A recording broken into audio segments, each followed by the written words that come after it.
Hello! Welcome to Human Design Center. I'm glad that we share a common interest in human design, the science of differentiation, the art of living your life according to your unique design and genetic matrix that sustains it. You have a unique cosmic imprint, and you may start learning about your uniqueness by listening the gates of your chart. Today, you are going to learn or recap, as the case may be, about Hexagram 19. Approach, wanting. That all things are interrelated is apparent and manifested through the action of approach. Hexagram 19 is part of fourth trimester of SIRIUS, where we accomplish our purpose through mutation, transformation, spirit. The fourth trimester is about mystical theme of accepting death. Here we live, accepting that we die. Gate 19 corresponds to the keepers of the wheel, the gods hidden from themselves. On their shoulders they sustain the entire wheel. Zodiac sign, AQUARIUS. Gate 19 flows within the tribal circuitry, which is about offering and receiving support, about touch, timeless. It's not about the past or about the future. Keyword, support, center, root center, which is about physical pressure, full of adrenaline, to support the effort to live, stress. The harmonic gate is number 49, revolution, principles, being part of the projected channel 19, with 49, channel of synthesis. The opposite gate is number 33, retreat, privacy. Aminoacid, isoleucine. Relevant organ, body hairiness, pilosity. Tarot card associated, 10 of coins. Gate 19, in the fourth trimester of SIRIUS, where keepers of the wheel reign, connects isoleucine with the histidine of gate 49 in Kali's kingdom. In the first trimester, making together the channel of synthesis. Mutation, spirit as a fuel of gate 19, connects with the mind and emotions of gate 49 in a channel that brings sensitivity, revolution, and engagement. This sensitivity can serve them well in various scenarios, particularly in situations where empathy and understanding are required. The synthesis of this channel is derived from the blending of the 19th gate's desire for change and the 49th gate's revolutionary spirit. So, emotions become a driving force for change, for revolution, through the power of this channel 19 with 49, based on the connection of isoleucine with histidine. Isoleucine is one of the 3 branched-chain amino acids, BCAAs, along with leucine and valine, essential for various physiological functions in the body. Since our body cannot produce isoleucine, we must obtain it from dietary sources like meat, fish, eggs, dairy, legumes, and nuts. The importance of isoleucine in the body is seen in many physical processes, such as 1. Muscle growth and repair. Isoleucine plays a crucial role in protein synthesis, aiding in muscle growth and recovery after exercise. It helps prevent muscle wasting and supports tissue repair. 2. Energy production. It serves as a source of energy during intense physical activity by promoting glucose uptake into cells and enhancing fat metabolism. This makes it particularly important for athletes and active individuals. 3. Blood sugar regulation. Isoleucine assists in maintaining stable blood sugar levels by influencing glucose metabolism. It helps improve insulin sensitivity, reducing the risk of diabetes. 4. Immune system support. It contributes to the production of immune cells, helping the body fight infections and diseases. 5. Hemoglobin production. Isoleucine is involved in the formation of hemoglobin, which is essential for oxygen transport in the blood. 6. Wound healing and recovery. It aids in the healing of wounds and injuries by supporting collagen production and cell repair. A lack of isoleucine can lead to specific deficiency symptoms: fatigue and weakness, muscle loss or poor recovery, impaired immune function, hypoglycemia, low blood sugar, poor wound healing. Isoleucine is relevant and useful for our emotional and mental health, bringing benefits such as stabilizes mood. Isoleucine is involved in neurotransmitter production, which can help regulate emotions and reduce feelings of anxiety or depression. Supports brain function. It contributes to the synthesis of neurotransmitters like serotonin and dopamine, improving focus and mental clarity. Balances stress response. Helps regulate blood sugar levels, preventing energy crashes that can lead to mood swings and irritability. Isoleucine is vital for muscle maintenance, energy metabolism, blood sugar control, and immune function. It is especially important for athletes, people recovering from injuries, and those needing stable energy levels throughout the day. Emotional and mental health, stress response is also helped by isoleucine. So, since we've located the gate on the mandala and on the body graph, and we have a general summary of the essential characteristics of gate 19, you also know the benefits of the amino acid associated with the behavior of this placement. You have the elements to keynote the message of this gate. If you have this gate active in your chart, take your time, compose the key phrase of this gate, and feel how it resonates. Leave a comment, share your insights and understandings. Now let's have a look to the energy of gate 19, the gate of needs, wanting, and desire of change. Let's remember that in human design, gate 19 is known as the gate of approach, wanting, and is located in the root center, which governs pressure and adrenal energy. This gate is part of the channel of sensitivity, 19 to 49, when connected to gate 49 in the solar plexus center. So, gate 19, with all the themes that we'll break down, is the fuel for the emotions and for the potential of 49th gate of revolution and principles, blending in this channel the desire for change of 19 and the revolutionary spirit of 49. Emotions become a driving force for change, for revolution, through the synthesis power of this channel 19 with 49.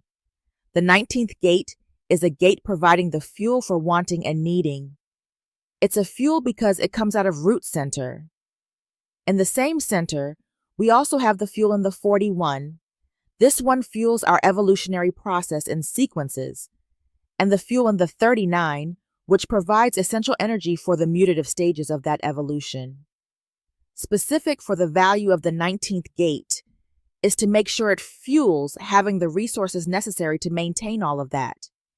About this fuel for having the resources, Ra Uruhu explains that those resources, we are dealing with a mystical channel here, the 1949, are about mundane concerns, how many sheep are in the fields, how much corn is growing, but is also spiritual. It is the beginning of our religious process. It is the gate of animism. It is the gate where we worship the spirit in animals. Because of their sacrifice, we can benefit from their energy by eating them. The 19th gate is a fuel that is the energy to need or not. Recognize that this is the pressure to have resources because root center is a pressure center where gate 19 is located. We all understand the pressure of having the necessary resources since most of us live or lived in a tribal environment, such as those who are or have been married or anybody that has ever been involved in communal support with somebody. Any type of tribal relationships is rooted in the pressure to have the resources and the availability of resources that are necessary. It is important to see the survival power that comes out of this gate, the resources that are needed by tribe. Above the lines it says that all things are interrelated is apparent and manifested through the action of approach. It is obvious that, within the tribe, you have to support each other. The tribe is aware of the tribal bond about giving and receiving support. Otherwise, things do not work, which means that everything is interrelated as long as there are enough resources available. The tribe is aware that the moment there is a lack of resources, everything falls apart.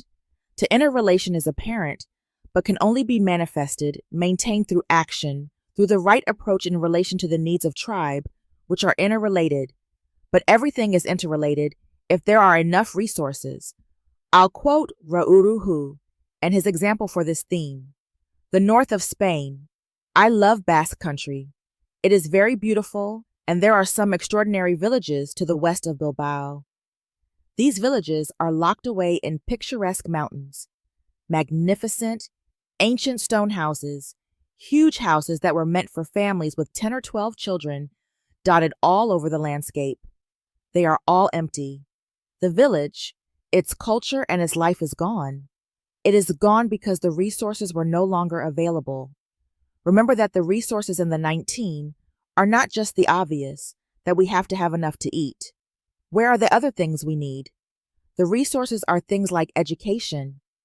As soon as Spain entered into the modern European circle, the value of education for the young became something universalized and something that was accentuated. These children, growing up in these tiny little villages, started to move out into local colleges and universities. They saw different horizons that were not available for them in their villages, and suddenly it was over. Thus, we have all the empty houses in this beautiful landscape. End of quote. That's a beautiful example of how this gate plays out in real life, and it is still part of our present reality. You see, now, how important it is that everything is interrelated if, and only if, there are enough resources. It is not enough to say we are sisters and brothers, and in our tribe we are as one. Within the tribe, we are united as one if everything is interrelated, meaning everybody has those opportunities related to their skills and potentials. This will bring peace, a peaceful tribe or nation. You see that resources do not refer only to food, water, or shelter. It is not about the survival resources, but all the resources that ensure the safety, the continuity, the unity of the tribe, including spiritual resources. It is very important to understand that the resources have to be there. This pressure in 19th Gate is about, as Ra said, making sure that the resources are there because without them, everything is no longer interrelated in operation, even though it is in fact. If there are not enough resources, the tribe will disband and the group will fall apart. Now, we can draw some conclusions up until now. The fuel of having resources, available in Gate 19, brings some important key themes in the channel of synthesis as a basis for a healthy functioning of the channel and for the awareness of Gate 49, such as interconnection and sensitivity, needing and wanting society, the pressure to be needed and to provide, a specific spiritual and emotional sensitivity, tribal needs, and bargains. Let's break down all these aspects. Interconnection and sensitivity. Gate 19 carries the awareness that everything is interconnected: people, emotions, resources, and needs. There is a deep sensitivity to the environment, animals, nature, and the emotional state of others. It can create an urge to seek closeness, connection, and mutual support in relationships and communities. Needing and wanting, both as a fuel and as a pressure. This gate expresses desires and needs, particularly for emotional, material, and spiritual sustenance. It represents the drive to approach what is needed, be it food, shelter, relationships, or emotional security.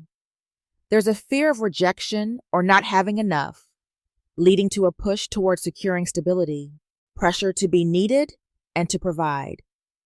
As part of the root center, Gate 19 generates pressure to act on its needs and fulfill the needs of others.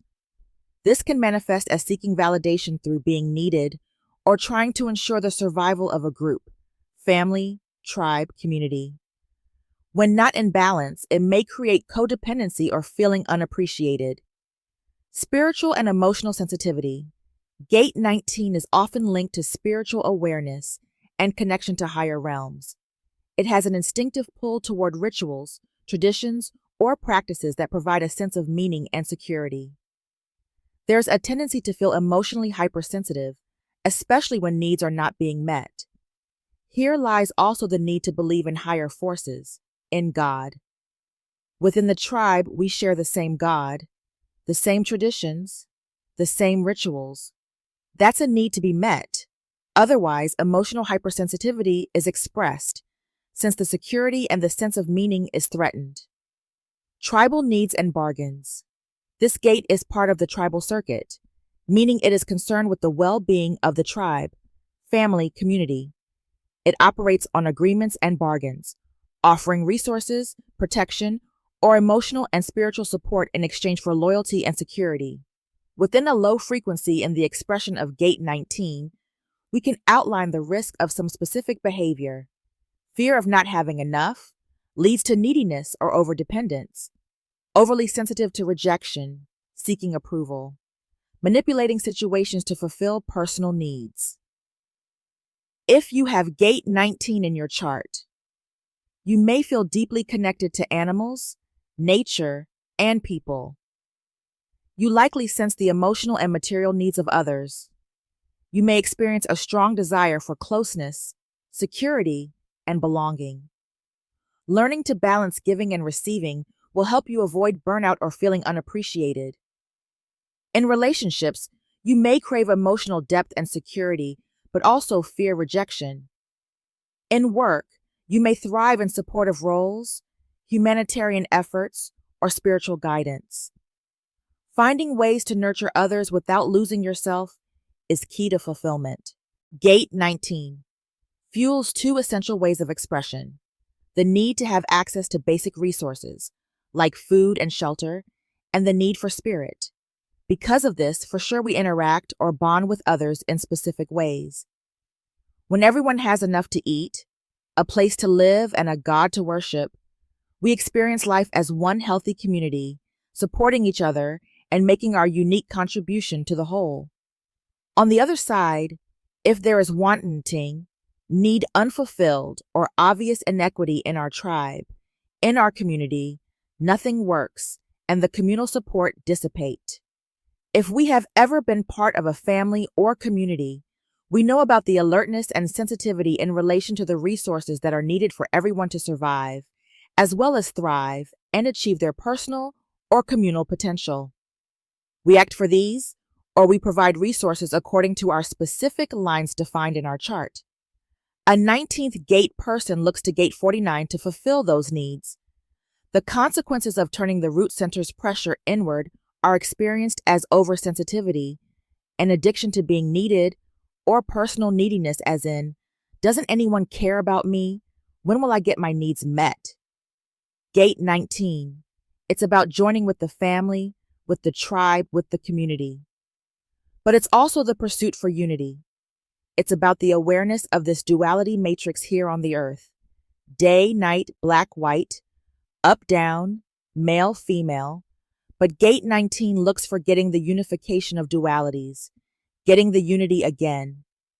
People with Gate 19 in their chart often encourage other people to make a move on their spiritual path, to find wholeness in both physical and spiritual planes, to get started on this path. But don't do everything for them. It's only about the triggering process that Gate 19 starts, by encouraging people to make that spiritual move. As a conclusion, a balanced 19th gate is about giving and receiving, is about deep empathy, knowing how to approach and support others, leading communities with emotional intelligence and care. It recognizes the interconnection of all things and trusting the flow of life. Another aspect to be reminded here, in a short description about 19th gate, is that it is part of one of the most extraordinary incarnation crosses in the wheel. It is called the Cross of the Four Ways, will be explained in the last part of this material. The Cross of the Four Ways is comprised of the 4 hexagrams that are especially about a way, and they form a perfect cross in the Zodiac. The 19th hexagram, Approach, is directly opposite the 33rd hexagram, which is called Retreat, and exactly at a quarter angle from that, you get the 24th hexagram in Taurus, which is the Gate of Return. Exactly opposite that, you have the 44th hexagram, Coming to Meet. These are the 4 ways of the world: approach, retreat, coming to meet, and return. So, when you are dealing with the 19th gate, you are dealing with something very deep inside of you, because it is one of the ways. This way is a deep recognition for the need of having the resources, and there are all kinds of resources, as we already saw. We also know that all our religious experience begins in the 19th gate. It is the gate of animism and animal sacrifice. It is where ideals are built. This is the whole beginning of that process. In line 1, interdependency, and its culmination is the recluse, in line 6. This is why, walking through the 6 lines of the gate 19, it's a process that will bring clarity to you in relation to nuances of the content and expression of the 19th gate, in relation to that process that culminates with line 6, the recluse. At the end, we will touch upon the crosses of incarnation, where gate 19 plays its role and become part of the purpose. Let's see the 6 stages of development of this energy and possible dualism in its manifestation. Gate 19, line 1, interdependence. The first line is the foundation, and it always gives you the essential truth of a hexagram. So, the core theme of this line is establishing a strong foundation for tribal support based on or through interdependence. In line 1 of gate 19, approach wanting, the focus is on interdependence, meaning a deep understanding that survival, security, and emotional well-being are not achieved alone, but through relationships, agreements, and mutual support. This line carries the energy of seeking and securing resources for oneself and the tribe, family, community. As I said earlier, Gate 19 carries the awareness that everything is interconnected: people, emotions, resources, and needs. There is a deep sensitivity to the environment, animals, nature, and the emotional state of others. It can create an urge to seek closeness, connection, and mutual support in relationships and communities. This awareness is strongly rooted in this first line, as interdependence between people, environment, animal, nature, and emotions. Gate 19.1 always represents a foundational energy, concentrated on research, learning, and preparation. Those with this placement tend to seek security through knowledge, relationships, or material stability. They will always build a strong foundation. They understand that long-term survival depends on reliable structures and people. Tribal sensitivity and dependency awareness is a core theme of this line. We have here a keen awareness of who and what is needed for survival. Their sensitivity to what is lacking, resources, emotional security, or support systems, drives the urge to find stability. The individual may feel vulnerable when alone, but powerful when in collaborative or symbiotic relationships. Regarding dependency awareness, first line has to recognize that balancing independence and connections is a lesson to be learned in order to avoid becoming overly dependent. Be aware that there is a natural urge to secure strong connections, but also a risk of feeling abandoned or rejected when needs aren't met. Finding healthy ways to exchange support is crucial for balance in life of 19 line 1. The recognition about the first line is that yes, there is interdependence, but there is no dependency. About this essential difference that we have to understand, Ra-Uru-Hu said that if you go into any man-woman relationship anywhere on this planet, you will come to this place. Are we interdependent, or is one of us dependent on the other? This does more damage to relationships than anything else. It is fundamental in establishing the nature of the tribe. Are we interdependent? Are we allowed to be our own selves within our support for each other? Or is that support based on one being dependent on the other? As we well know, the vast majority of relationships have been based on dependency instead of interdependency. Here, you have the fundamental theme for marriage, for the bonding of people in a life work together. This is the fundamental dilemma. Is it going to be interdependent, or is it a dependency? You can see very clearly that the moment there is dependency, there is a loss of identity. In the moment of dependency, one has to go against one's own principles because one is dependent.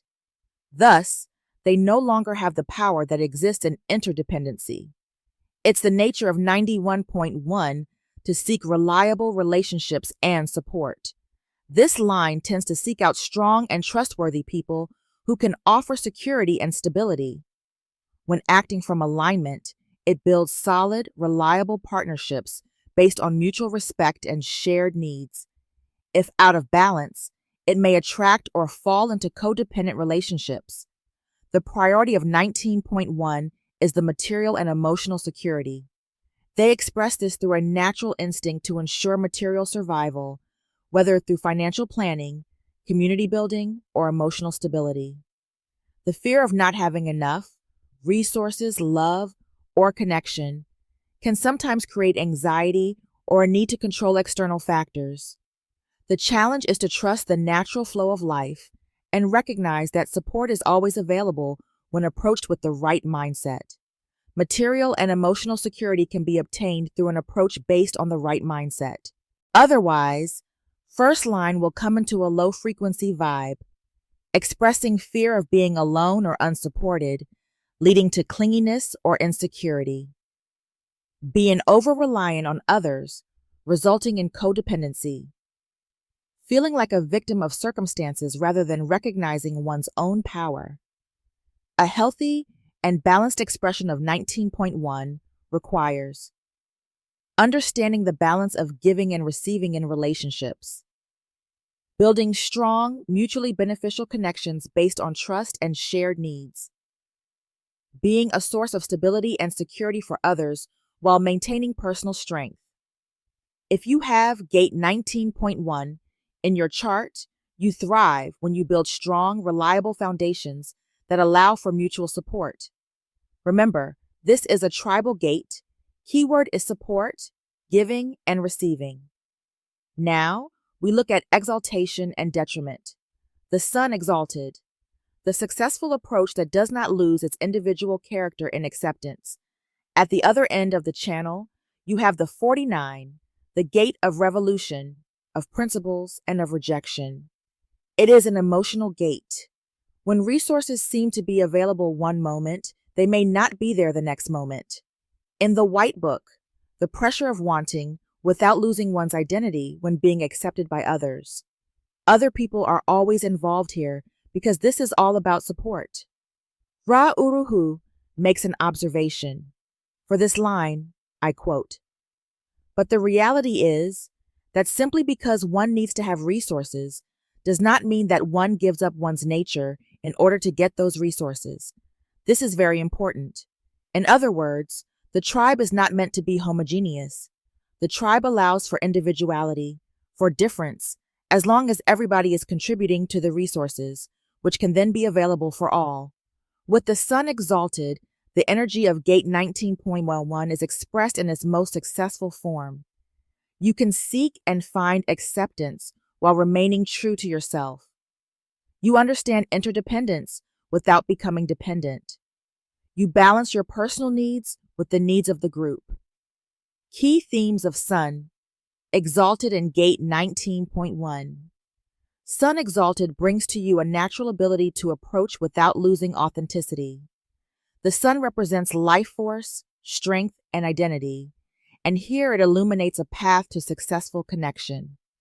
Instead of sacrificing personal values for acceptance, this energy finds ways to belong, but without losing or dissipating your individuality. This is a gift.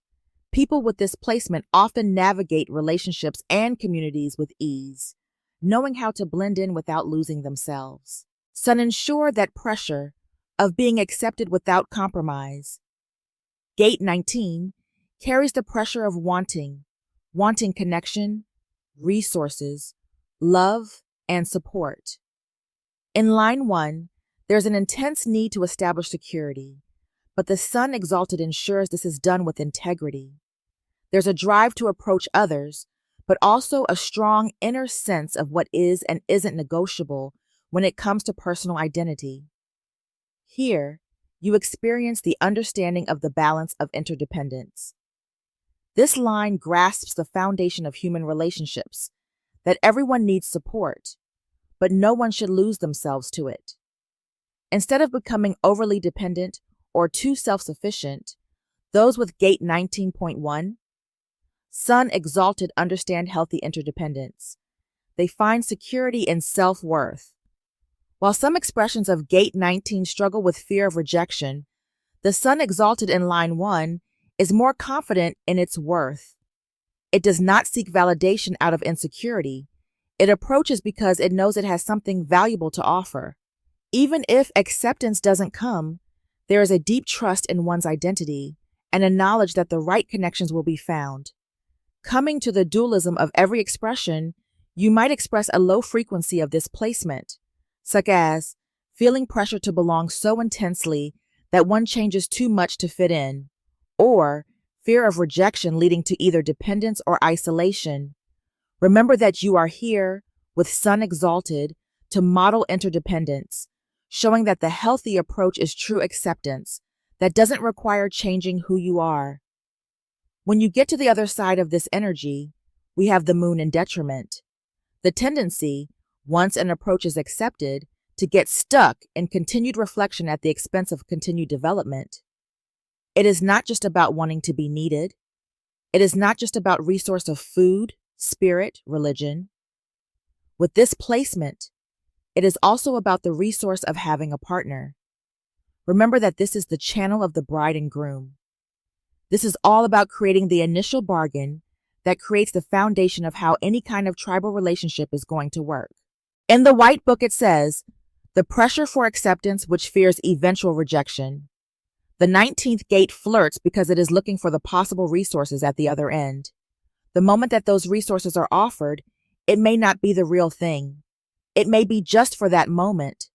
The resources may be there and later they are not, because the 49th gate is moving in a wave.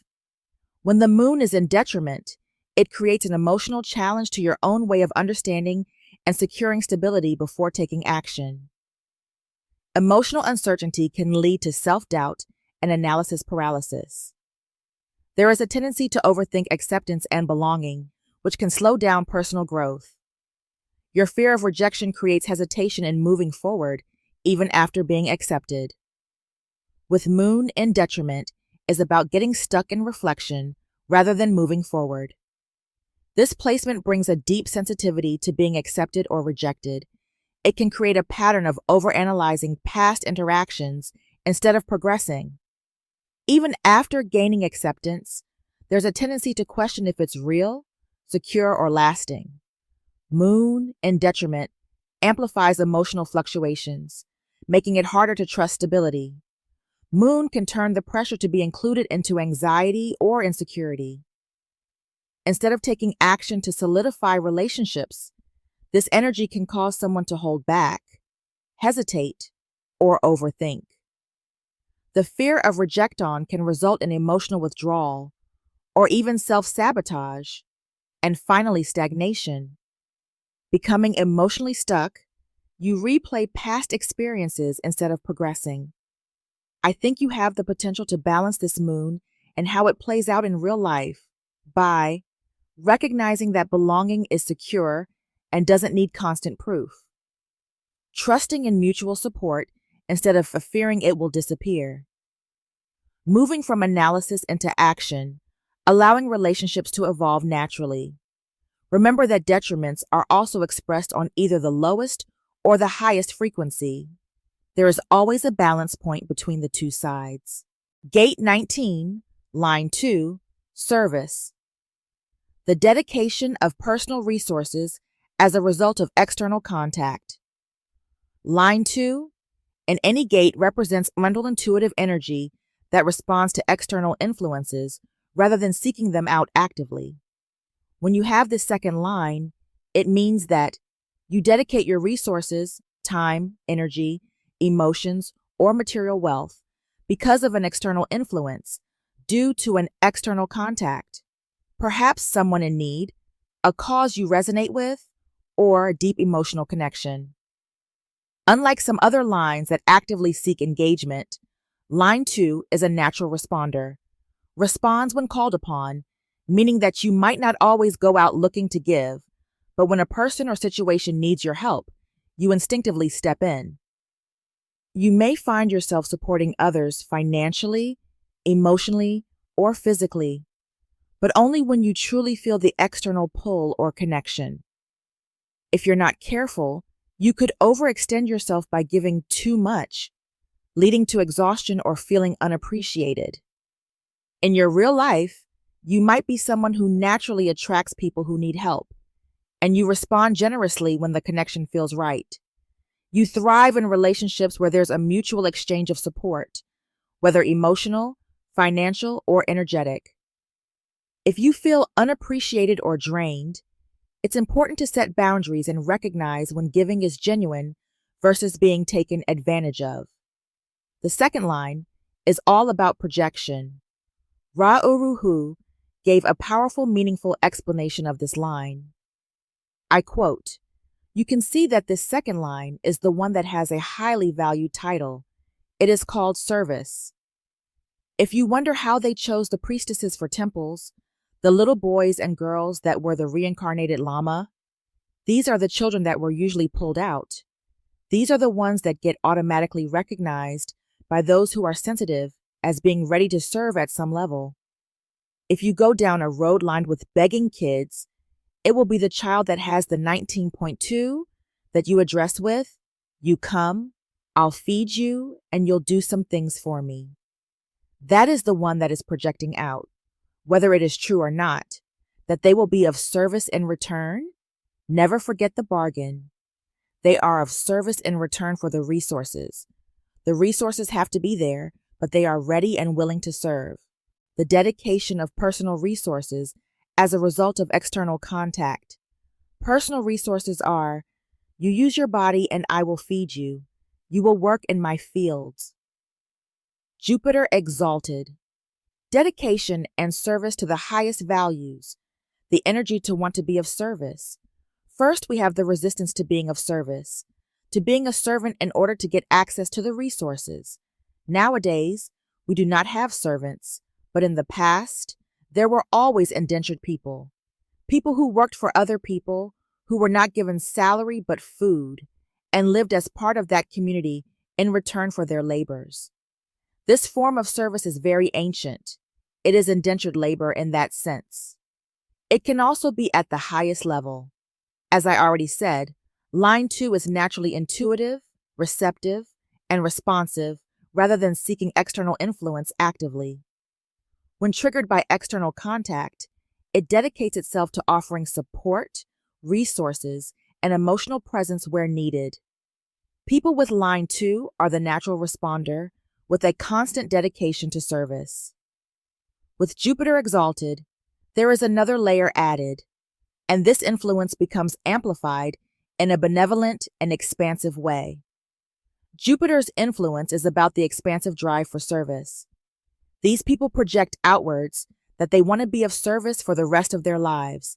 The energy to want to be of service, that is projected out. That is why these people are chosen when they are very young, so that they can be conditioned to that for the rest of their lives. They project out, I will be of service. Thus, they end up being of service. They end up being servants, but not necessarily for the highest values. Jupiter represents growth, abundance, wisdom, and higher values. When exalted in gate 19, line 2, it magnifies the natural urge to give and serve, making this person a generous, idealistic, and deeply committed individual who aligns their actions with higher principles and values. People with this placement. 1. Experience service as a calling. They feel compelled to dedicate your resources, time, and energy to something greater than themselves. Whether through philanthropy, teaching, or emotional support, their actions are rooted in a desire to contribute to humanity's evolution. 2. Express with generosity and expansion. Their service is not just about helping individuals, but about uplifting communities, tribes, and society in a meaningful way. They might be drawn to spiritual, humanitarian, or social justice causes. 3. It's about abundance through giving. With Jupiter's expansive influence, their generosity often attracts abundance back to you. The more they give in alignment with their purpose, the more opportunities flow their way. 4. experience a need for recognition and balance. While you naturally give selflessly, there's also a lesson here about receiving. Overextending without proper reciprocation can lead to exhaustion. Setting healthy boundaries ensures sustainable service.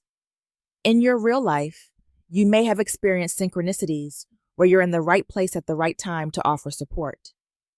At its best, Gate 19, Line 2. With Jupiter exalted is about dedicated service to the highest values. It's the energy of a wise teacher, a compassionate leader, or a selfless giver who uplifts and empowers those around them. Mercury in detriment, protracted indecision, but given the nature of this position, eventual compliance. Line 2 is the natural responder with a desire to be wanted. With the Mercury in detriment, this responsiveness becomes clouded by hesitation, self-doubt, or indecision. The need to feel wanted can lead to overanalyzing situations, delaying action, or struggling with inner conflict about whether to dedicate oneself to others. Mercury in detriment brings a certain struggle between indecision and service. What we have here is the need to be wanted that will eventually turn its energy into service. In other words, the only way for these people, no matter how much they resist, is that they finally have to be of service in order to get the resources. Otherwise, they do not get in on the bargain and they are left out of the tribe. If you are left out, you have no life anymore. This was the tribe's greatest weapon. There is nowhere you can go if the tribe leaves you out. There is this 49th gate who says, "This one? We don't want him. Send him away." We are dealing with a mystical channel here in 1949. We learn her the fact that mundane service is also spiritual. I will be of service if you will really reward me. I will give you the best service if you can give me the best reward. That is the mundane service. Ra Uruhu explained the spiritual service referring to the priestess that says, "I will serve my God, but I really want to be rewarded for that." The reward, in the spiritual sense, is that they will touch me, that they will contact me, that they will fill me with their power. That is also part of it. So the reward is either mundane or spiritual. This is the beginning of our whole religious experience, which is also in this service. Somebody who naturally was projected on being of service will spend their life at being at it. They develop this higher principle service. It is built into these people that they are the ones that are selected in life to be of service. You have to recognize that. It can be quite frustrating.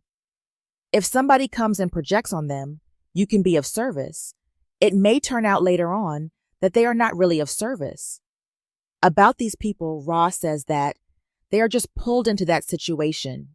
If they do not really work because they may not be right for that kind of service, then it falls apart. Then they have great difficulties.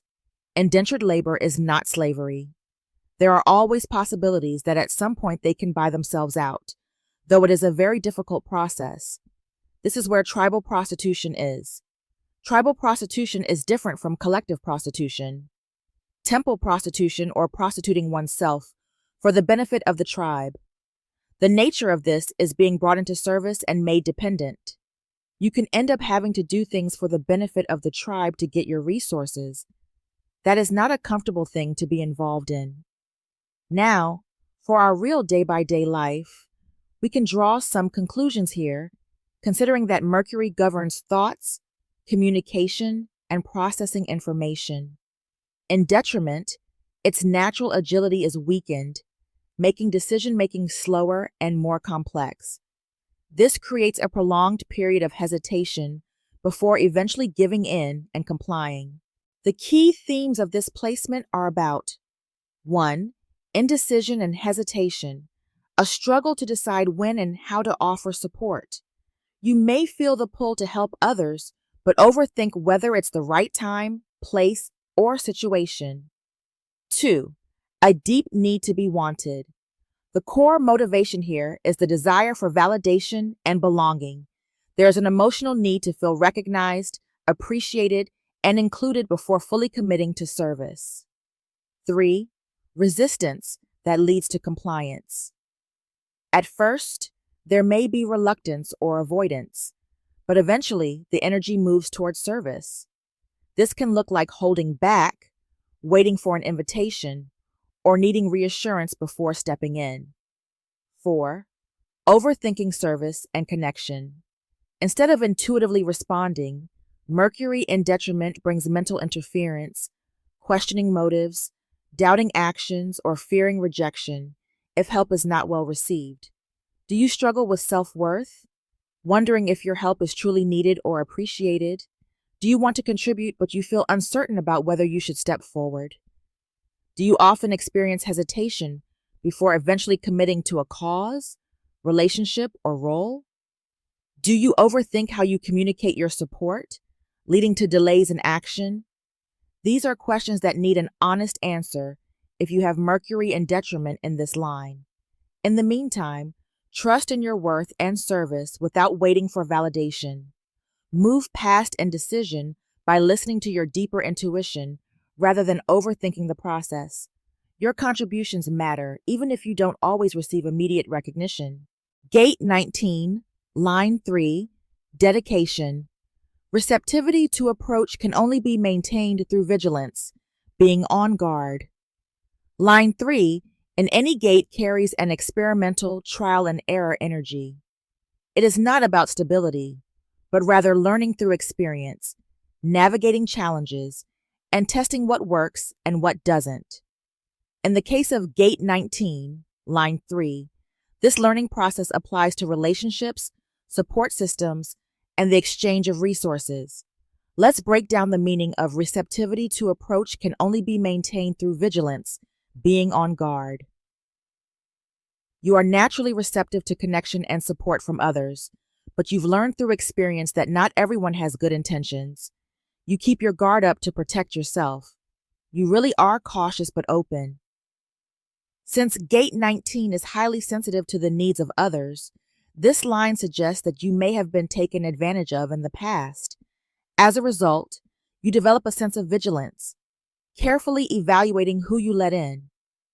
You be aware of trust issues and boundaries. This placement creates a push-pull dynamic.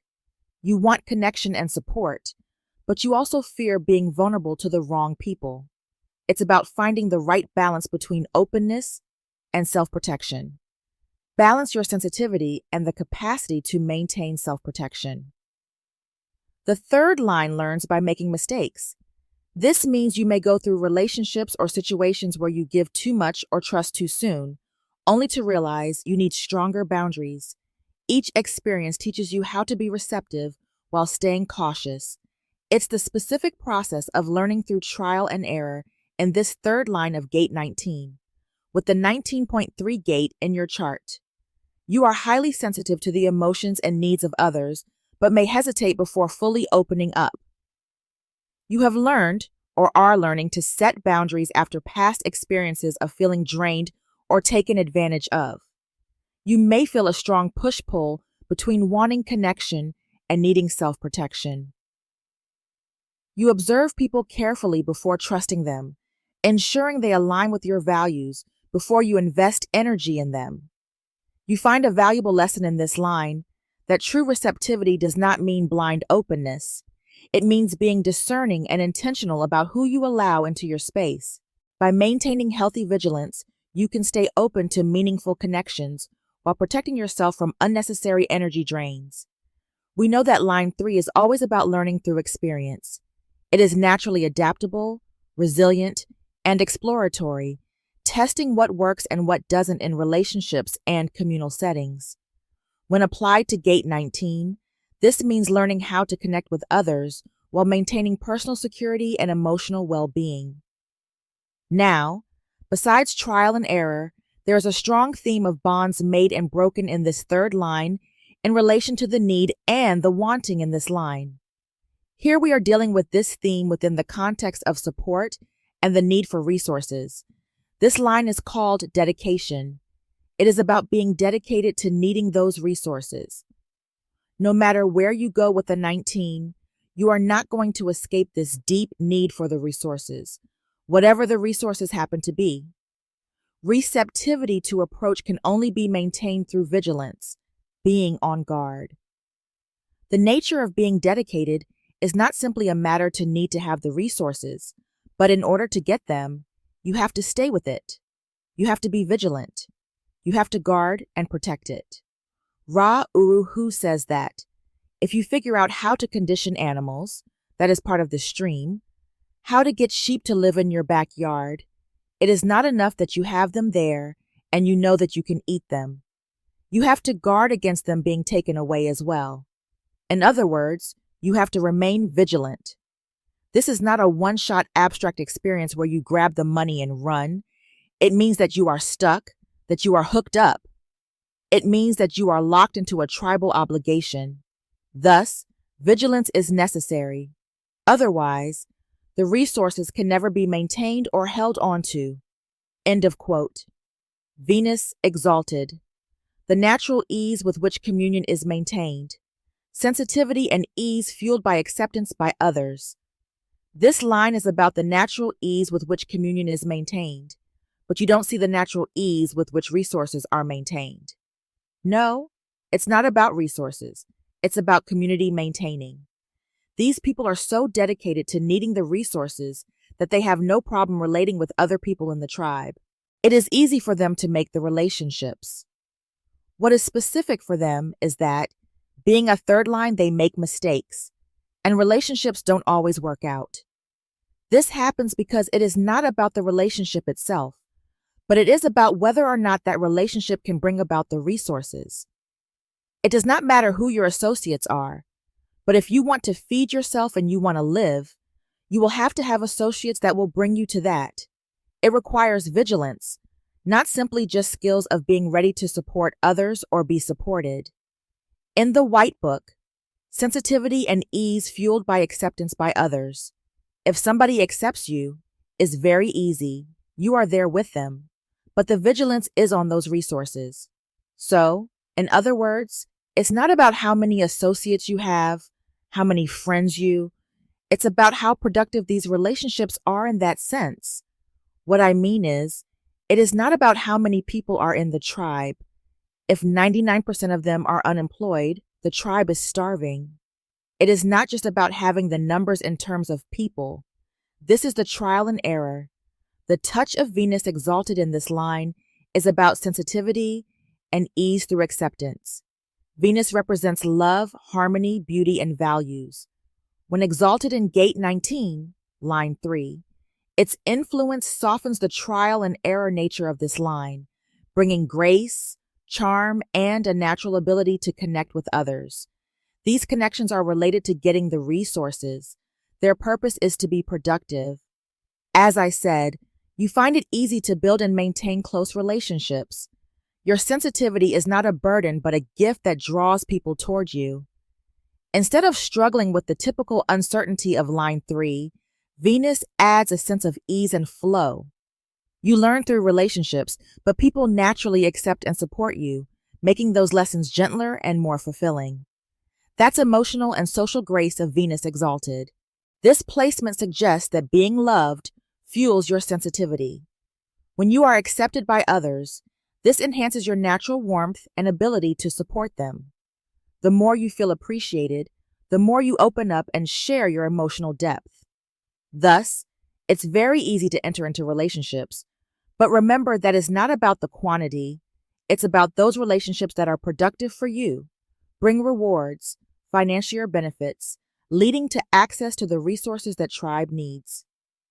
Since Gate 19 is about resources and support, Venus exalted here suggests that you may attract financial, emotional, or material support with ease, especially through close-knit relationships or communities. This placement of Venus also gives you a strong desire for beauty, love, and emotional security in your closest relationships. What is important to learn about yourself is that true emotional connection flows effortlessly when you are in the right environment with the right people, with the purpose of being productive, fulfilling the need for resources. Your sensitivity is a strength that attracts love, support, and harmony into your life, and the key words are the right environment. the right people. You need productive people, since the right people is not about the number, it's about the need for resources. It's about getting resources through the right relationships. Moon and detriment. A tendency to moodiness that may lead to carelessness. The need to be wanted hampered by oversensitivity. In other words, in this sense, it is all about sensitivity, the emotional field of this stream that may lead to carelessness. The moon in detriment here is indeed about emotional instability and oversensitivity. The moon represents emotions, instincts, and subconscious patterns. When in detriment in gate 19, line 3, its natural flow is disrupted, leading to emotional highs and lows. Mood swings can create inconsistency in relationships. At times, you may deeply crave connection, and at other times, you may withdraw emotionally due to overwhelm. The moon in detriment speaks about oversensitivity and emotional reactivity. Since gate 19 is already highly sensitive, this position amplifies this, making you extra reactive to perceived rejection or emotional slights. You may feel hurt easily or struggle with emotional resilience. The need to be wanted becomes a weakness. Instead of a natural desire for connection, there's a tendency to cling to relationships or seek validation, even when it's not healthy. This need for external reassurance may create emotional dependence. Emotional fluctuations may cause inconsistent behavior in relationships, leading to actions that lack thoughtfulness or are driven by temporary emotions rather than clear intention. This moodiness can lead to becoming careless. In your real life, in your natural day-by-day environment, you may feel emotionally reactive in relationships, sometimes pushing people away without meaning to. You deeply desire to be accepted and supported, but this need can make you overly sensitive to rejection. You might experience moments of emotional instability, leading to decisions based more on feelings than logic. Ask yourself, do my relationships feel unpredictable? Is that because of the fact that my desire for closeness shifts? Is this shift based on my mood? If the answer is yes, you need to balance this moon, take it to a higher frequency. The key lesson of this placement is about emotional sensitivity as a gift when it's balanced. But unchecked moodiness can create instability in your relationships. Learning to self-soothe and trust your inner worth, rather than relying on external validation. This will bring you more emotional peace. When you read the line, the need to be wanted hampered by oversensitivity, you know that this oversensitivity is an enormous theme in this stream. These people only become oversensitive when there are not enough resources for them. It does not matter how many people are around. One becomes very sensitive, oversensitive as a potential, when the resources are not adequate for the need being offered. I offer my support. Where are the resources? I give my support to you, and you all have access to it. Then they get oversensitive. What about me? You left me out? Am I in this bargain? Don't I get my part? This is the third line. It has to learn that it is not about numbers. Ra Uruhu has an interesting observation on this. The tribe is always stuck in numbers, this mundane aspect of being able to make more money for your work. It is not about how many people are there. It is the value inherent in the relationship. Is everybody in the tribe productive? Is the tribe truly interdependent, or do we have a tribe that is based on dependency? Two people work, and one person is always in vacation spending money. What kind of a tribe is that? The third line is saying, hey, you have to learn to see that not everybody is going to pull their weight. That is why there is so much flirting in the 19, trying to see who really does pull their weight, who really can carry through the vigilance and bring it to fulfillment. End of quote. Gate 19, line 4, the team player. Individual approach which attracts and accepts cooperation. The basic theme of a fourth line is the opportunist, the networker. Line 4 in human design is all about building strong foundations through relationships and networks. Unlike the experimental energy of line 3, line 4 is more stable, influential, and focused on connecting with others in a meaningful way. In the context of gate 19, Line 4 expresses itself as a natural ability to attract support and cooperation while still maintaining an individual perspective. To all of this, if we add the team player, an individual approach which attracts and accepts cooperation, we will have a meaningful breakdown of the energy of this fourth line. So, 1. It's about the individual approach we've mentioned. This line suggests that you do things in your own way, but instead of isolating yourself, your uniqueness actually draws people in. You don't conform to the group blindly, but your authenticity makes you a natural point of connection for others. 2. We also extract the message of attracting cooperation, since, unlike other lines that might struggle with belonging, line 4 naturally brings people together. You may find that others want to support you, collaborate with you, or include you in their plans without you having to force it. 3. While being independent, you also recognize the importance of teamwork and shared resources. Instead of resisting group dynamics, you embrace cooperation, understanding that working with others enhances your success and well-being. That's the expression of accepting cooperation. 4. Balancing individuality and community is through the ability to maintain your personal perspective while still being a valuable team player. You don't lose yourself in the group, but you also don't isolate yourself. You thrive in collaborative environments where individuality is respected. If you have this line, you may have observed that people naturally want to work with you because you bring a unique perspective while still valuing teamwork. You don't force relationships or alliances, but they seem to come to you effortlessly. You are independent but not detached, striking a balance between personal freedom and group contribution. You may play a connecting role in your community or work environment, bringing different people and ideas together in a way that benefits everyone. In this line, you learn the lesson that true leadership comes from authenticity. By embracing your individual approach while welcoming collaboration, you create strong, lasting connections that benefit both you and the people around you. Something else is important to be outlined here. This is a fourth line in the upper trigram, and here you really get to clearly see the resonance from the first line. The first line was about interdependency or dependency. When you come to the resonance in the fourth line, you come to the power of single-mindedness. There is this fixed externalization in the fourth line. It is about the team player, individual approach which attracts and accepts cooperation, as I said earlier, from a different perspective. Mars is not only exalted, but is at its best. There is no other place in the Rave I Ching that has such a comment on a planet. The power and energy for outward activity and the ability to accept others as long as they can keep up. A driving force that can benefit the whole group. In the White Book, the energy to seek out and exalt in the company of others. Mars.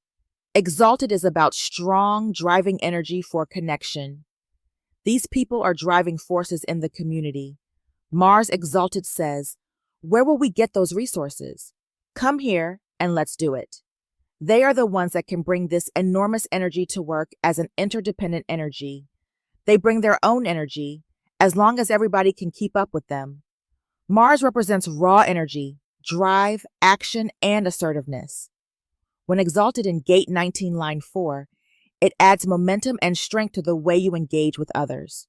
With Mars exalted, you bring the power and energy for outward activity. You are highly active and engaged, always looking to build connections and strengthen group bonds. This is not passive energy. It's a force that actively seeks out relationships, opportunities, resources. The ability to accept others as long as they can keep up is about you being inclusive, but only with those who match your energy. There's no patience for those who drain resources or can't contribute. Your relationships and alliances are dynamic and growth-oriented. If someone can't keep pace, they may naturally fall away. The other key message is a driving force that can benefit the whole group. It's obvious you're not just seeking connection for yourself. You want to uplift and energize the entire community. You can be a catalyst for progress, helping the group move forward through your personal drive and vision. In the White Book, the energy to seek out and exalt in the company of others. You thrive in social environments where there's mutual excitement, shared goals, and active engagement. You're not just passively accepting connection. You actively seek out the right people and experiences to elevate both yourself and the group. With this placement, ask yourself, do you feel energized when surrounded by motivated, like-minded people? Do you naturally take on leadership or guiding roles in group settings? For a balanced energy expression of this exaltation, the answer should be yes. You may also recognize that you don't tolerate stagnation. If someone isn't growing, you may distance yourself. Your presence has the power to uplift and mobilize a community, inspiring action and progress. Indeed, your energy for connection is a gift, but it's best used when directed toward people who can match your momentum. You thrive when surrounded by ambitious, engaged individuals who can keep up with your pace and contribute to the collective success. When you come to the other side, you get to see what happens because it is Venus in detriment. Attractive and cooperative, but a tendency to dissatisfaction with the contribution of others. Unlike the first line that says, I am dependent on them, Venus in detriment says, oh, they are dependent on me, but in a way that she does not want this type of dependency. They are dependent on me, and I do not want them to be dependent on me. This is when these people become sensitive. It's about a sensitivity which is energized by the limitation of others. Something like, why should I do all the work? I don't mind working and doing my share, but are you doing yours? These people, being the fourth line, are very fixed. If you are partnered in a project with this kind of person, you'll see that the last thing you want to do is to work with them. They work hard all the time. They put in 8 hours of hard work, and the other person is wondering whether it's something wrong with them. Don't work so much, take a break, it's too fast. I want to have a coffee break. I want to have a rest to meditate. So, what happens is that they feel like everybody is being dependent on them, and they have to carry everybody's weight. With Venus in detriment, when they see that everybody is dependent on them, when they recognize that they don't want that, it brings a sensitivity that is turned into frustration. Venus represents love, harmony, relationships, and values. But here, when in detriment, it can bring imbalances in how love and cooperation are received and expressed. You may be attractive and cooperative, naturally charismatic and skilled at creating relationships. Thus, others enjoy being around you, and you know how to bring people together for shared goals. Even though you attract cooperation, you often feel like people don't give enough back to you. You may have high standards for reciprocity. If people don't meet your expectations, you feel disappointed or unfulfilled. This is that sensitivity turned in frustration by Venus, the specific tendency to dissatisfaction with the contribution of others. This can lead to resentment or frustration in relationships, especially when you sense others aren't as committed as you are. Your sensitivity, with this detriment, is energized by the limitation of others. That means you are highly attuned to where people fall short, and this frustration can become a driving force. Instead of accepting limitations, you may push others to do more, be better, or give more, sometimes more than they are capable of. If you focus too much on what others lack, it can create emotional stress, disappointment, or feelings of isolation. Please be aware that your dissatisfaction can sometimes be a motivator, pushing you to seek out better connections, but it can also make it hard to appreciate what's already there for you. Gate 19, Line 5, Sacrifice. The need to limit personal potential in order to achieve a larger goal. When we focus on Line 5, we step into the realm of practical leadership, responsibility, and projection. Line 5 in any gate often carries the theme of being seen as a savior, leader, or problem solver, which comes with the weight of expectation. The core message of this line is that achieving a larger goal sometimes requires personal limitations or sacrifices. This could manifest in different ways. An individual with this line may find that they must set aside personal dreams or potential to focus on supporting others, fulfilling responsibilities, or leading a cause. You put aside personal ambition when it comes to collective needs. The theme of sacrifice comes with the energy that may call for someone to devote themselves to a greater mission, such as helping a community, supporting a family, or advancing a humanitarian effort, even if it means not fully exploring all their own personal aspirations. This is some kind of service-oriented leadership. This line might also indicate a need for restraint in emotional expression or material desires, recognizing that one's energy and resources must be used wisely for the benefit of the whole rather than just the self. You may have seen in your life this kind of emotional and material limitations. In relation to the frequency of how this might play out, there is always a dualism to take into consideration, the wisdom and the risk of challenges that might occur. The challenge is about the burden of feeling obligated to serve or being expected to sacrifice too much, can create frustration or burnout. There's a risk of self-denial or even resentment if the sacrifice is made at the expense of personal well-being. To gain the specific wisdom of this line, the key is to consciously choose what to sacrifice rather than feeling forced. This energy works best when the individual sees their limitations as a strategic decision to support something meaningful rather than as a personal loss. Ultimately, Gate 19, Line 5, teaches the art of strategic sacrifice, which is about the ability to limit personal expansion in one area to create a greater impact in another.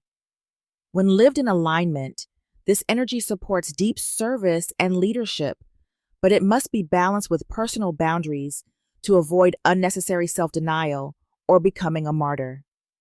Now, analyzing the fifth line as the line of universalization is how everybody else sees the hexagram or how they project onto the hexagram.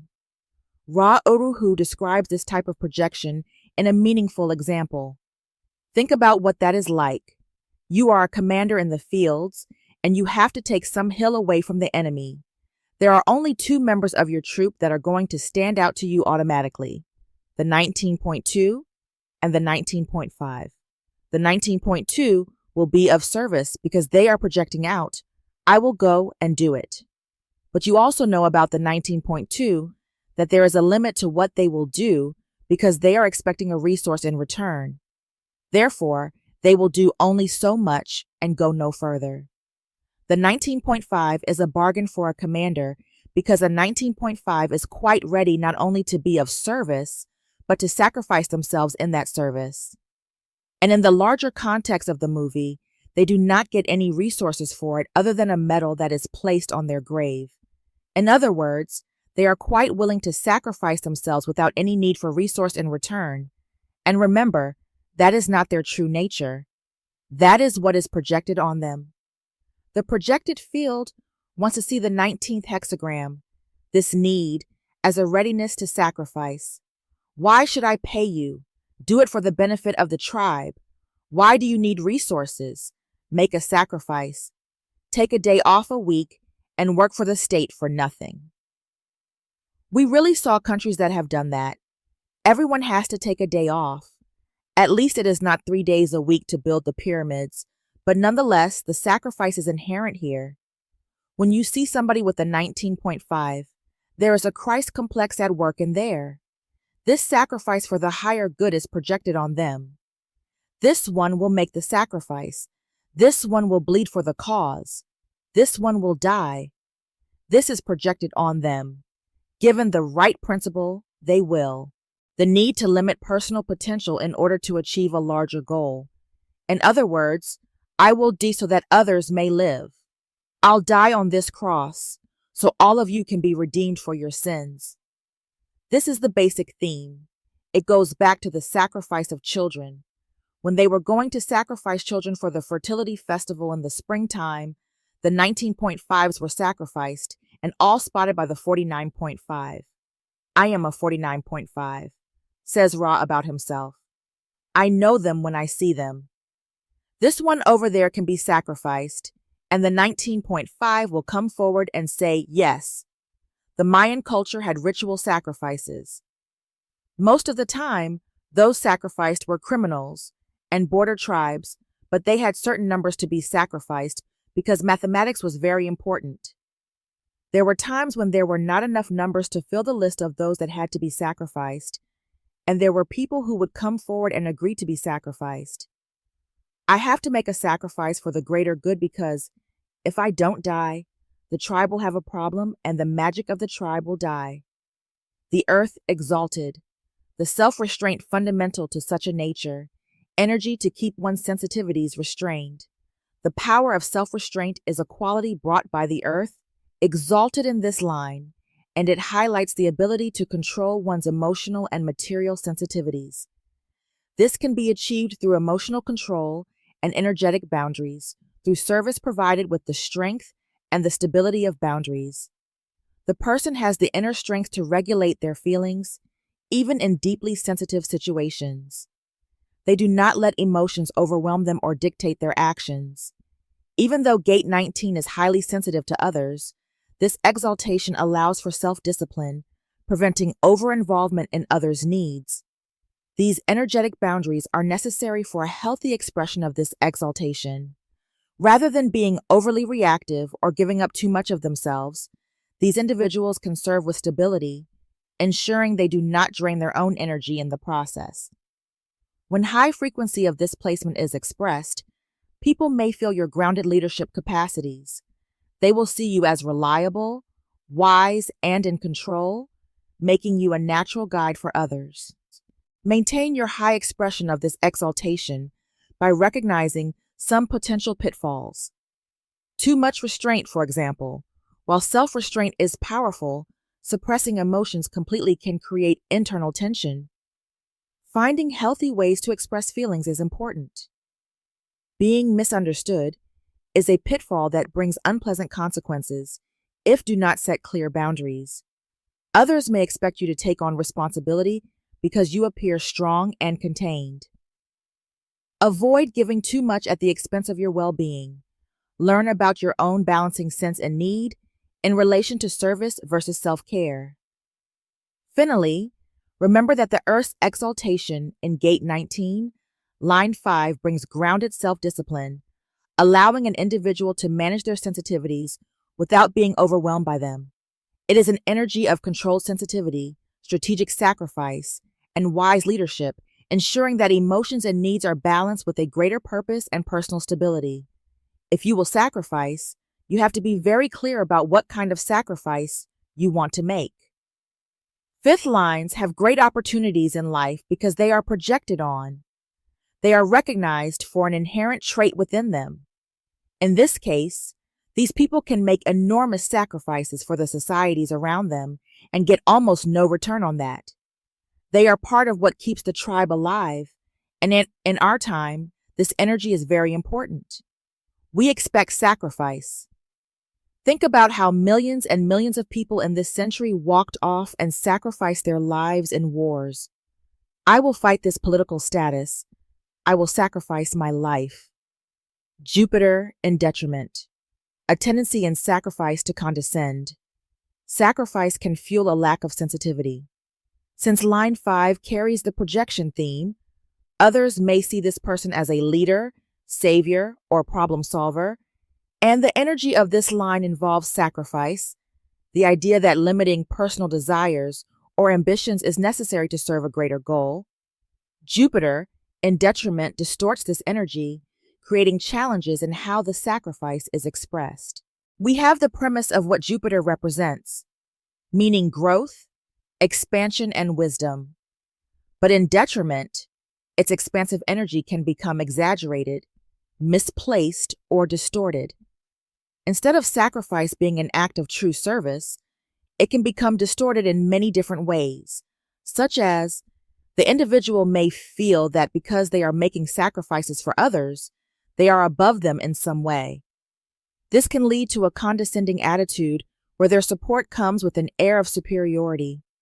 This is the kind of sacrifice that breeds arrogance, emotional detachment, and insensitivity. Over time, constant sacrifice can lead to resentment, frustration, or burnout, causing the person to lose touch with their natural sensitivity. Instead of truly feeling for others, they may go through the motions without genuine care. There can be an unspoken demand for appreciation or acknowledgement. They may feel that their sacrifices entitle them to respect, obedience, or special treatment, leading to disappointment when others do not respond as expected. Well, Jupiter in detriment can bring this kind of expectation of recognition. Jupiter here increased the martyr complex, thus bringing bitterness. The person might sacrifice too much, but instead of doing so from an open heart, they hold on to resentment. This can manifest as passive-aggressive behavior or a belief that others should owe them something in return. Jupiter, in detriment in gate 19.5, can bring frustration or satisfaction, but that's in relation to what you recognize or not about how this plays out in your life. For sure, you can decrease the martyr complex, the bitterness, resentment, frustration, or burnout. You can get rid of arrogance. Jupiter, even if it's in detriment, has also high frequencies to be expressed in real life, such as sacrifice yourself as a choice, not an obligation. When the person consciously chooses their sacrifices rather than feeling forced into them, it prevents bitterness and entitlement. Maintain your true sensitivity. Instead of using sacrifice as a way to control or elevate oneself, it's important to stay connected to the true emotional needs of others. Genuine care comes without expectation. Avoid transactional thinking. Service and sacrifice should not be about getting something in return. True generosity is given without strings attached. Balance, self-care, and boundaries. Instead of sacrificing too much and losing emotional connection, balancing giving with personal well-being ensures that they remain sensitive and compassionate.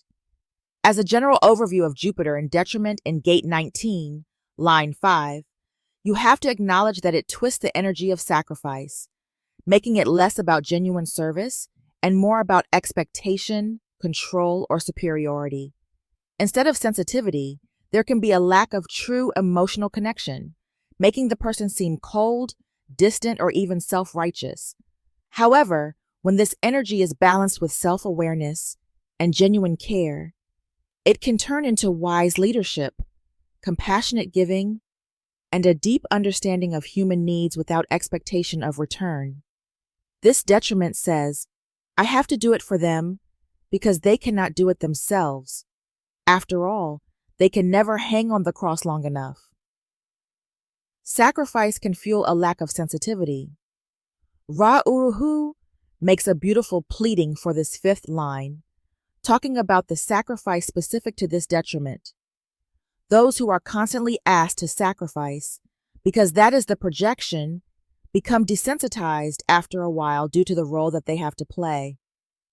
One of the most important things for anybody who carries the energy of the 19.5 is to recognize that this sacrifice is always going to be essential, but only for the correct principle.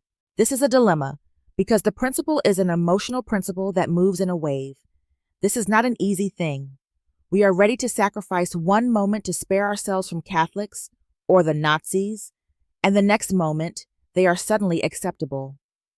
One has to be careful about the principles one is ready to sacrifice for.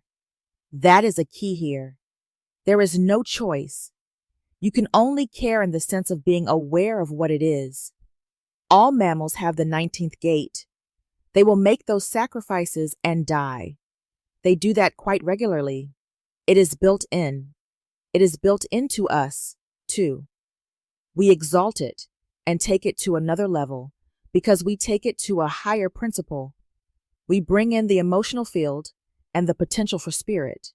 There will be a time in which this sacrifice will be very different.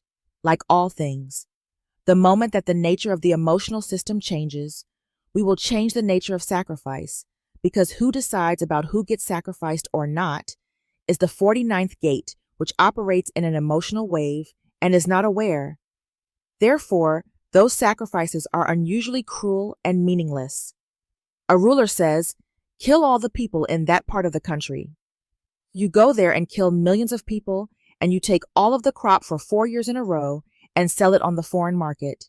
Thus, they starve to death. For what?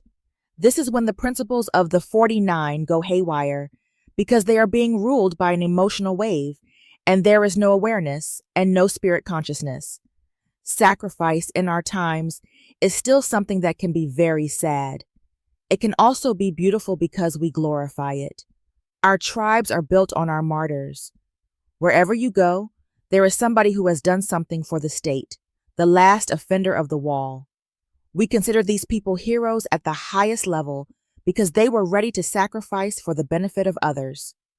That is what we expect from them. What they are is either interdependent or dependent. End of quote. And it's always a pleasure to hear his insightful speech. Gate 19, line 6, the recluse. The avoidance of contact in general, but not exclusively. Gate 19 is all about sensitivity to needs, both personal and collective. It represents the desire to connect, support, and provide for others, whether in emotional, physical, or material ways. This gate plays a key role in tribal energy, focusing on relationships, resources, and dependencies. However, line 6 operates differently from the other lines. It is always a bit removed, looking at the bigger picture, detached from the immediate needs of the tribe. Line 6 in any gate has a natural tendency to step back, observe, and detach from the energy of the gate itself. This is why Gate 19, line 6, is called the recluse. It represents a withdrawal from direct involvement in relationships, needs, or dependencies. Here is about an avoidance of constant contact. Unlike other lines in Gate 19, which are deeply engaged in emotional or material support, line 6 pulls away. This could be a literal preference for solitude or simply a tendency to not get too entangled in relationships and obligations. They are not completely isolated. The phrase, but not exclusively, means that while this person may avoid deep involvement, they are not entirely cut off from people. They may engage selectively, choosing when and how to interact, rather than being constantly available. It's also about detachment from tribal needs. Unlike the earlier lines of Gate 19, which are deeply embedded in the tribe's emotional, physical, and material dependencies, line 6 transcends this neediness. They see the patterns of human wants and needs, but prefer not to be overly involved. A healthy expression of 6th line brings the ability to step back and observe without getting lost in emotional intensity. You engage with people on their own terms, rather than feeling obligated to be constantly available. It's also about acting as a wise guide, as someone who understands human needs but does not get overly consumed by them. As a low-frequency expression of this line, you can be perceived as cold, distant, or emotionally unavailable. You may struggle with intimacy or commitment, preferring solitude over deep engagement. There is a possibility that you feel disconnected or misunderstood, like not fitting into the tribe because they do not share the same need for constant interaction. The main idea for Gate 19, line 6, is that it represents a withdrawal from deep emotional or material involvement, but not complete isolation. These individuals often function best when they can maintain autonomy, selectively engaging when they feel it is right. They are naturally less attached to tribal dependencies, which allows them to see the bigger picture of human needs without getting trapped in them. It is also important the 6th line, through its quality of being a line of transition. We know that all our religious experience begins in the 19th gate. It is the gate of animism and animal sacrifice. It is the gate of child sacrifice. It is where ideals are built. This is the whole beginning of that process, and the culmination of this process is the recluse, in the 6th line, which is trying to see the whole process as any 6th line will do. But, as I already outlined, it does not want to engage, unless it has that kind of assurance that the whole process is possible. The whole process of the tribe is that the resources have to be enough to allow the tribe to flourish and grow, and to develop a civilization, a successful, thriving community, where everybody has the resources that are necessary and it all gets to manifest out of the throat. This is not an easy process. That starts in the 19th gate. The overview line, the avoidance of contact in general, but not exclusively. In other words, Ra Uruhu explains that line 6 says that, I don't want to be interdependent with you. I don't want to be dependent on you. I don't want you to be dependent on me because I don't think that any of this will be worthwhile. Why should I give up all this energy when I don't get the resources that I know are necessary? Someone says, why don't we establish an ashram? The recluse says, excuse me, I am going away because I don't think that it will be possible that you'll really bring in the resources to maintain this, to build a culture. Jupiter exalted. The fool on the hill. The sage that if you can find him will talk to you. These were the main spiritual figures in the world. These were the crazy ones, the ones that separated themselves, and at the same time the tribe found them fascinating because the tribe also needs that resource. It is very important to understand that the recluse is not quite the same as a hermit. Ra says that a hermit is somebody where people really know where they are. The recluse or the sulking child can be anywhere. You have to look for them. It is part of their way to have proven that they are really needed. I hear that there is a master in the mountains somewhere, but I don't know where. That is their way of knowing that you really need them if you go looking for them. The sulking child does not simply just go to its room.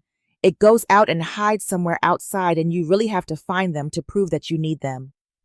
Having Jupiter exalted here, the planet of wisdom, expansion, and higher learning, takes on an interesting role in Gate 19, Line 6. Instead of actively engaging in the material and emotional needs of the tribe, its exaltation here expresses as a detached wisdom, an observer who selectively shares insight. Here is the sage that if you can find him, will talk to you. This represents someone who has wisdom, but does not actively seek to share it.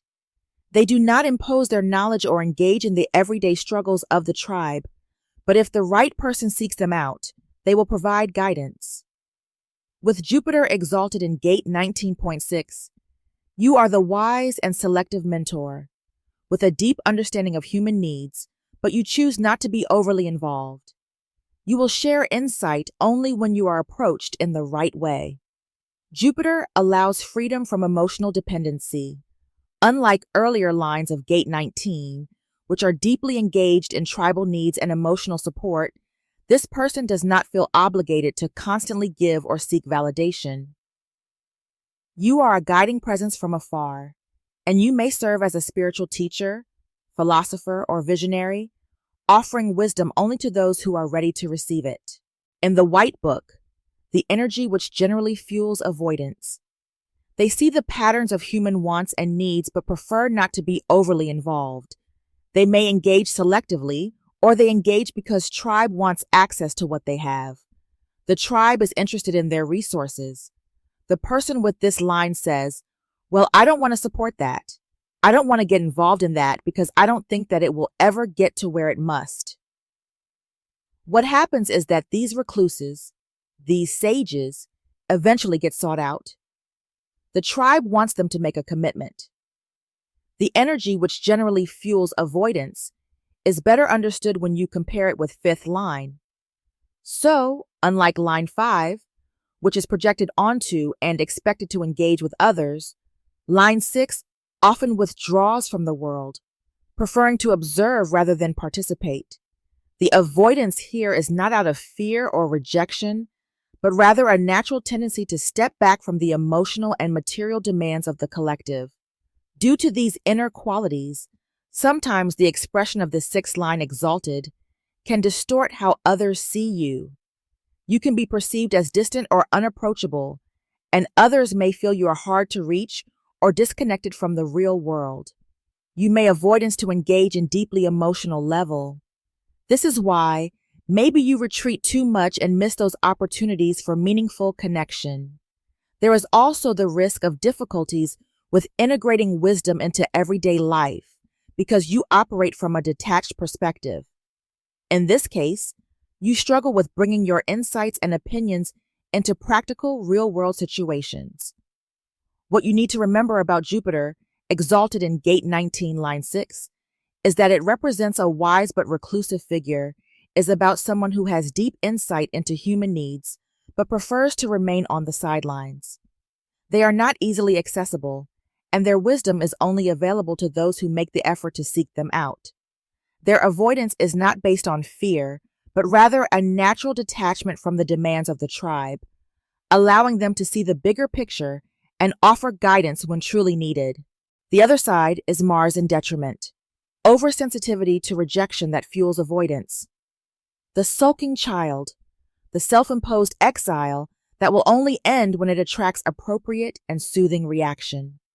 Line 6 is always a unique position. It is the role model line, but is touched by Mars in detriment here. This adds an element of emotional reactivity, avoidance, and hypersensitivity to rejection, which can distort the role model, the natural wisdom-building process of line 6. The role model becomes the sulking child. Mars is the planet of action, drive, and assertion, but in detriment, its energy becomes misdirected, often turning into passive aggression, frustration, or withdrawal instead of direct confrontation. The sulking child, instead of expressing emotions directly, this person may retreat in disappointment, expecting others to come and comfort them.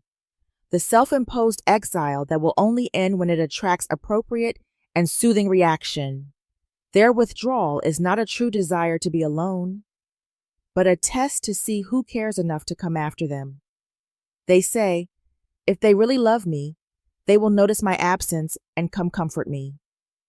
Oversensitivity to rejection that fuels avoidance.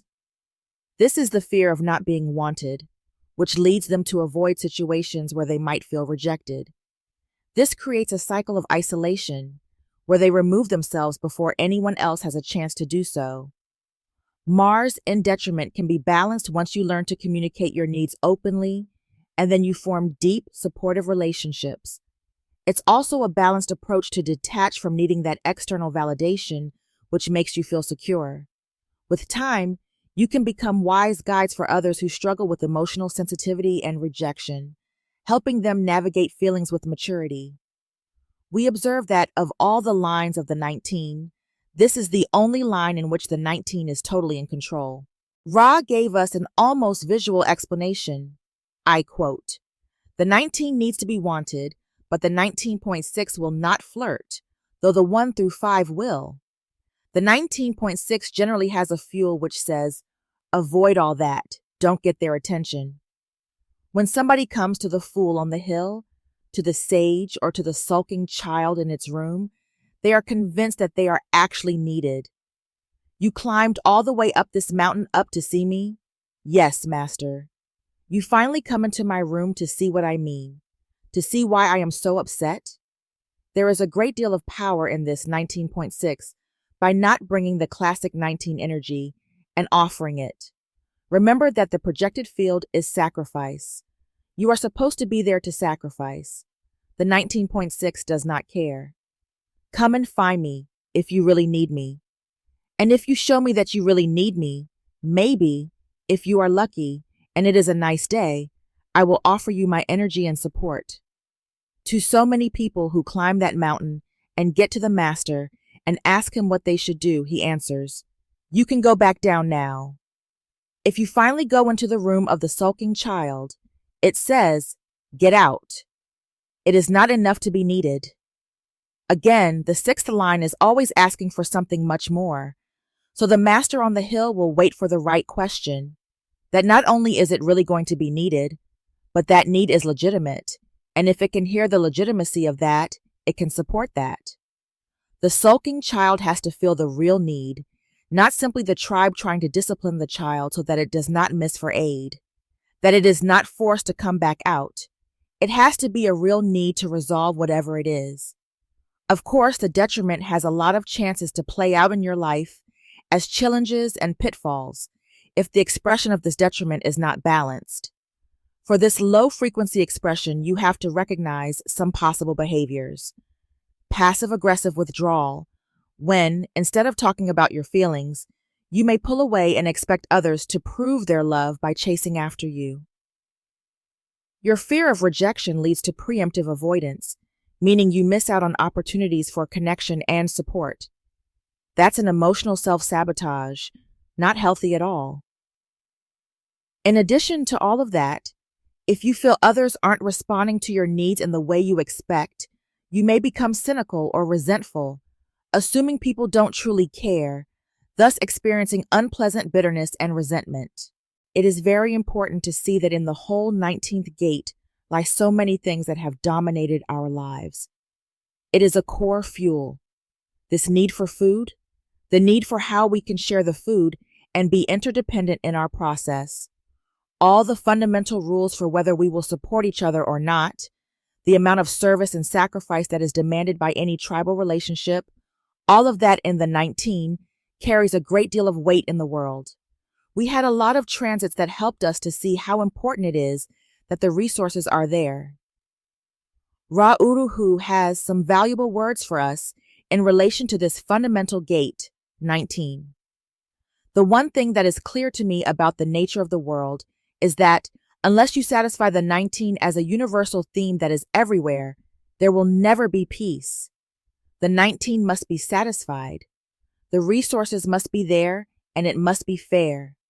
It must be clean and interdependent. That will take a long time for the emotional system to change so that we can break through the motor, and then we can begin to see that the nature of community lies in its spirit. The spirit is the whole thing. There are different kinds of sages. There is the sage who tells you, you can go down the mountain, but if you want, you can come back. Each time you come up the mountain, he tells you to go back down. Eventually, they have a Satori climbing the mountain one day. They never get to the top, and they never have to. One last spiritual note on that. What the recluse says when you find them is, I don't need you.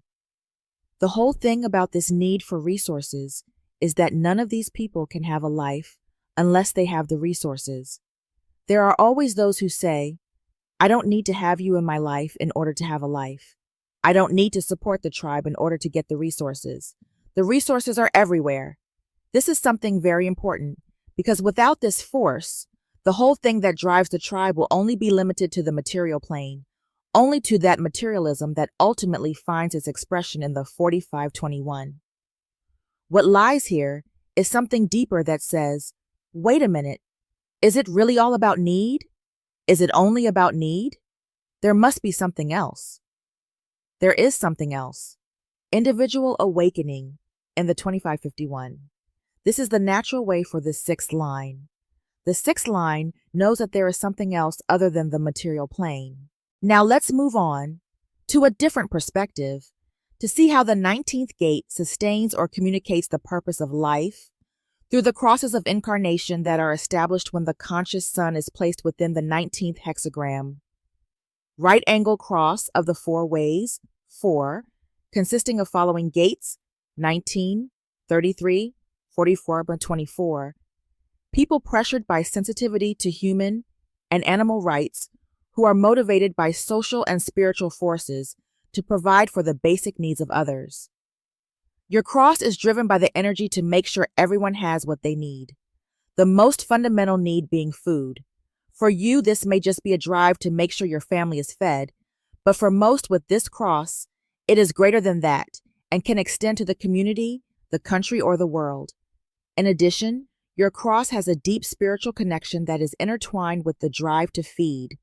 Juxtaposition, cross of need, consisting of following gates, 19, 33, 1, 2. People with a creative direction and deep need to create beauty in their lives, which will be enjoyed by their close circle of friends.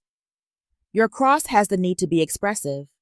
This energy is very creative, but there is a strong desire for this creativity to be done in private. You have a need to have your own space where you can let your creative juices flow. You are here to be creative in your own way and in your own space. And left angle cross of refinement 2, consisting of following gates, 1933, 1, 2. People who understand that one's proper direction, alignment, is something of great beauty, which satisfies their needs, refines their whole experience of life, and leads to the fulfillment of their purpose. The energy of your cross provides direction about what is needed. This is not about what is needed today, but rather further down the road. Currently, this is the voice of the organic movement. Sure, through use of commercial fertilization and pesticides, we are producing a lot of food, but the soil will wear out, and the ecosystem is unbalanced, and in the long run, we are going to have big problems. Sustainable farming is the solution for the long run. You are here to be the voice that points us in the longer-term direction, especially with respect to food and things we require for survival. I hope this material is helpful and supporting for the development of your human design knowledge. You may get your chart in the link in the description of this channel. You will see the gates and the lines in red, unconscious, and black, conscious side of you. Take your time and listen for your gates and lines. Please share if you enjoyed listening and subscribe if you want to be notified about any new posting of informative learning materials regarding human design. Thank you.